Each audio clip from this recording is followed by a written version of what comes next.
రసమై సంస్థను 1970వ సంవత్సరంలో ప్రారంభించాం.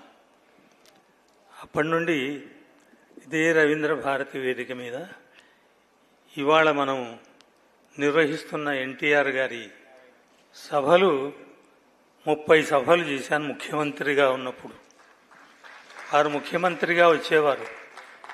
ఇంకా ఈ నగరంలో చాలా సంస్థలు ఉన్నాయి, కానీ ఆయన ఏ సంస్థకు వెళ్ళలేదు. ఎందుకంటే సార్ వినాలా, ఎందుకంటే విషయాలు చెప్పాలి. రామారావు గారి కార్యక్రమం నేను ఎందుకు చేస్తున్నాను, ఆయనకు నాకున్న అనుబంధం ఏమిటి, అసలు అనుబంధం ఉందా లేదా, ఆ విషయాలు చెప్పదలుచుకున్నాను. నేను ఈ హైదరాబాద్ నగరంలో చాలా సంస్థలు ఉన్నాయి, కొన్ని వ్యాపార సంస్థలు ఉన్నాయి. మాది స్వచ్ఛందమైన సంస్థ కాబట్టి మా సంస్థకు ఎప్పుడు పిలిచినా వచ్చారు ఆయన. మొట్టమొదట ఆయన సీఎం అవగానే ఇక్కడే కార్యక్రమం చేశాం. అలాగే చిట్ట చివరి అంటే ఆయన విశాఖపట్నం అటు వెళ్ళి కింద పడి రావడం, దానికన్నా ముందు ఈ సభలోంచి అటు వెళ్ళారు ఆయన. అందువల్ల ఈ 30 కార్యక్రమాల్లో 2 కార్యక్రమాలు ఆ విధంగా జరిగాయి.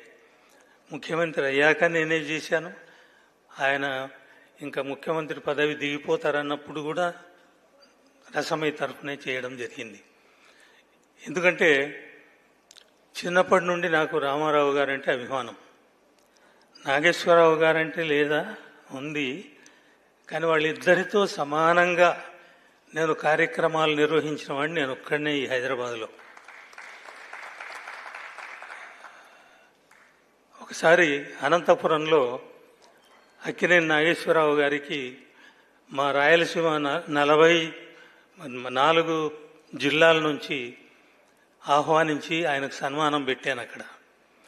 దానికి రామారావు గారిని ఆహ్వానించాను. వాళ్ళిద్దరికి అప్పుడు మాటలు లేవు. నేను వెళ్ళి అడగగానే ఆయన నవ్వారు. బ్రదర్కు ఈ సన్మానాలంటే చాలా ఇష్టము, బాగా చేయండి, నేను రాను కానీ మీరు బాగా చేయండి అన్నారు ఆయన, రామారావు గారు. ఆ విధంగానే రామారావు గారిని నాగేశ్వరరావు గారిని ఇదే వేదిక మీద 3 సభల్లోకి పిలిచాను. ఇక్కడ నేను ఎవరి రికమెండేషన్ కాదు, నేను వెళ్ళి అడగగానే ఒప్పుకొని ఇద్దరు వచ్చారు. ఒకటి సాలూరు రాజేశ్వరరావు గారి కార్యక్రమం ఒకటి మా గురువుగారు నారాయణ రెడ్డి గారి కార్యక్రమం ఒకటి. ఇద్దరు ఇచ్చారు, మనస్ఫూర్తిగా మాట్లాడారు. వాళ్ళిద్దరి మధ్యలో స్పర్ధలు ఉన్నాయని ఏవో చెప్తారు, అవేమీ లేవు. హాయిగా మాట్లాడుకున్నారు పక్క పక్కన కూర్చొని. అటువంటి రామారావు గారి లేని రోజు ఇవాళ కార్యక్రమం చేస్తున్నాము. రామారావు గారు 93లో తానా సభలకు ఆయన వచ్చారు.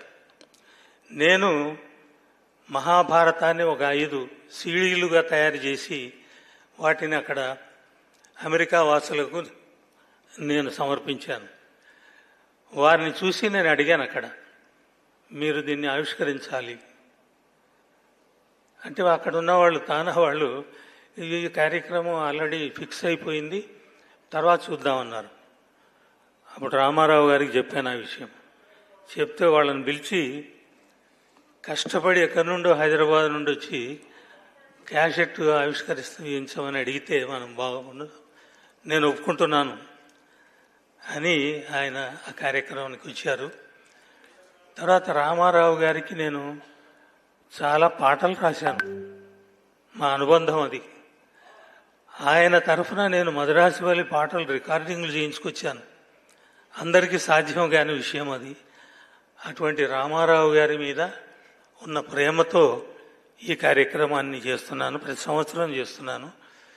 ఈ అవార్డు ఎవరికి ఇవ్వాలి అన్నది ఏ నటునికి ఇవ్వాలి. ఆయన నటుడుగానే గుర్తిస్తారు, కానీ ఆయన సర్వకళలు తెలిసిన మహానుభావుడు ఆయన. ఇటు సంగీతంలో కానీ బాగా పాడేవారు ఆయన. మీకు తెలియదు, నేను విన్నాను ఆయన పాటలు పాడించుకొని. బీమ్ ఫ్లాస్ రాగం ఎలా ఉంటుంది అని నన్ను అడిగేవారు. అంటే నేను ముందు రాగం మొదలు పెడితే ఆయన మొత్తం పాట పాడేవారు. అటువంటి రామారావు గారు అవార్డును స్వీకరించడానికి నటున్నే పిలవాలంటే నాగేశ్వరరావు గారు ఉంటే ఆయన్నే పిలిచేవాడిని. పాపం ఆయన లేరు. కాబట్టి రామారావు గారిలో ఉన్నటువంటి ఆయన ఎన్ని సినిమాలు నటించారు, ఎన్ని దర్శకత్వాలు చేశారు, ఎన్ని స్క్రిప్టులు రాయించారు. ఒక్క క్షణం ఊరుకునేవాడు కదా ఆయన. నిమిషము నీరసపడని నీరజాక్షుడు ఆయన. అటువంటి గుణాలన్నీ పునికి పుచ్చుకున్నవారు నాకు దొరికారు. ఇవాళ మనం సన్మానం చేస్తున్న రవిప్రకాష్ గారు, శ్రీకంఠమనేని వారు ఇవాళ ఆయన సంస్థను పెట్టి రజతోత్సవం చేసుకుంటున్నారంటే ఇది ప్రపంచవ్యాప్తంగా ఆయన అందించిన పెద్ద వరం. అది ఒక రామారావు గారికి సాధ్యమైన పని. ఆ పని వీరు సాధ్యం చేశారు కాబట్టి వారిని ఎంపిక చేశాము. మీ చప్పట్లతో వారికి స్వాగతం చెప్పవలసిందిగా కోరుతున్నాను. సమాజ సంస్కరణకు, సమాజంలో ఉన్న లొసుగులకు నేనున్నానంటూ చేపట్టిన కార్యక్రమాలు వేదిక మీద ఉన్న పెద్దలు చెప్తారు. వారికి ఈ అవార్డును ఇవ్వడం జరిగింది. వారికి నా స్వాగతం. అట్లాగే మేము ఈ కార్యక్రమాలకు దేనికి ఆహ్వానించిన పెద్దలు పిఎస్ రామ్మోహన్ రావు గారు మా మాటలు మన్నించి చిన్న చిన్న లోపాలు జరిగినా పట్టించుకోకుండా మాకు చెబుతూ మమ్మల్ని నడిపిస్తున్నారు పెద్దలు శ్రీ పిఎస్ రామ్మోహన్ రావు గారికి స్వాగతం. అలాగే ఎక్కడో అనంతపురంలో కలిశాం మేమిద్దరం. నేను ఇవాళ సభను ప్రారంభించే మన పెద్దలు కొలకలూరి నాగ్ గారు అనంతపురంలో లెక్చరర్గా ఉద్యోగం చేసేప్పటి నుండి పరిచయం నాకు. తర్వాత ఆయన సాహిత్యంలో బోయి భీమన్న గారి తర్వాత అంతటి స్థాయి ఉన్నటువంటి వ్యక్తి. పద్మశ్రీ అవార్డును అందుకే ఇచ్చారు ఆయన, సేవలను గుర్తించే భారత ప్రభుత్వం. అటువంటి కొలకలూరి నాగ్ గారు తర్వాత మాకు ఒక జస్టిస్, ఒక ఐఏఎస్, మేము ఎప్పుడు పిలిచినా పరిగెత్తుకుంటూ వస్తారు. అలా వచ్చేవారిలో ఇవాళ వేణుగోపాలాచారి గారు.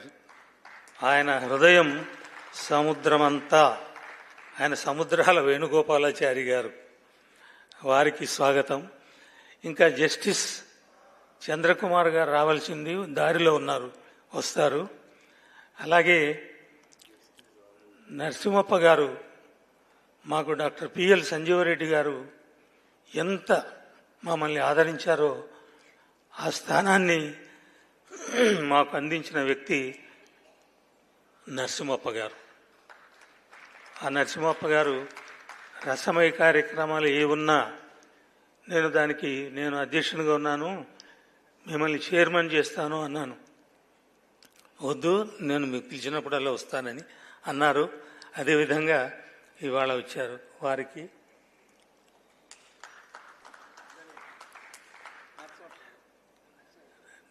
నరసింహప్ప గారి గురించి చెప్పాను. అందువల్ల రసమయ సంస్థ ద్వారా ఈ వేదిక మీద ఎన్ని కార్యక్రమాలు చేశానో నాకే జ్ఞాపకం లేదు. అయితే ఇద్దరు ప్రధానమంత్రులతో కార్యక్రమాలు చేసిన వాడిని నేను ఒక్కనే ప్రపంచంలో. వాజ్పేయి గారు, పివి నరసింహారావు గారు. వాజ్పేయి గారితో ఆయన ఇంట్లోనే కార్యక్రమం చేశాము. పివి నరసింహారావు గారిని ఇక్కడ పిలిచి కార్యక్రమం చేశాము. అట్లాగే మన శంకర్ దయాళ్ శర్మ గారు ప్రెసిడెంట్గా ఉన్నప్పుడు హైదరాబాద్కు వచ్చి మా ప్రోగ్రాంలో పాల్గొన్నారు. అట్లాగే ఇంకా ఇద్దరు ముగ్గురు వచ్చారు. వీళ్ళు మనవాళ్ళు కాబట్టి వాళ్ళ పేరు చెప్పాను. అటువంటి వాళ్ళు కార్యక్రమం ఒప్పుకోవాలంటే ప్రోటోకాల్ ఉంటుంది ఒకటి. ఈ సంస్థకి ఏమైనా చెడ్డ పేరుందా, ఏమైనా తప్పుడు పనులు చేశారా, డబ్బులు వసూలు చేశారా, ఇవన్నీ చూసి కానీ అధ్యక్షుడు ప్రధానమంత్రి వాళ్ళు రారు. మా గురించి మా ఊరికి కూడా వెళ్ళారు పోలీసు వాళ్ళు, వెళ్ళి వాకప్ చేసి అప్పుడు ఒప్పుకున్నారు వాళ్ళు. ఇక్కడ అవధానం చేశాను, డాక్టర్ మేడసాని మోహన్ గారితో అవధానం చేస్తే పివి నరసింహారావు గారు వచ్చి ఇక్కడే కూర్చొని ఆయన అవధానం గురించి మాట్లాడారు. అటువంటి ఎవ్వరూ చేయలేనటువంటి కార్యక్రమాలు నా మీద వేసుకుని నేను చేశాను. ఎందుకంటే సంస్కృతిని కాపాడాలి, ఎవరో ఒక కంకణం కట్టుకోవాలి. నేను చేసిన ప్రతిసానికి ఏదో పరిసరాలు ఉండాలంటే కాదు, స్వార్థం ఉండకూడదు, పరార్థంతో చేయాలి. ఆ విధంగా నేను చేస్తున్న కార్యక్రమానికి ఇంతమంది పెద్దల్ని ఆహ్వానించగానే వచ్చినందుకు వారందరికీ స్వాగతం, మీ అందరికీ స్వాగతం. సెలవు.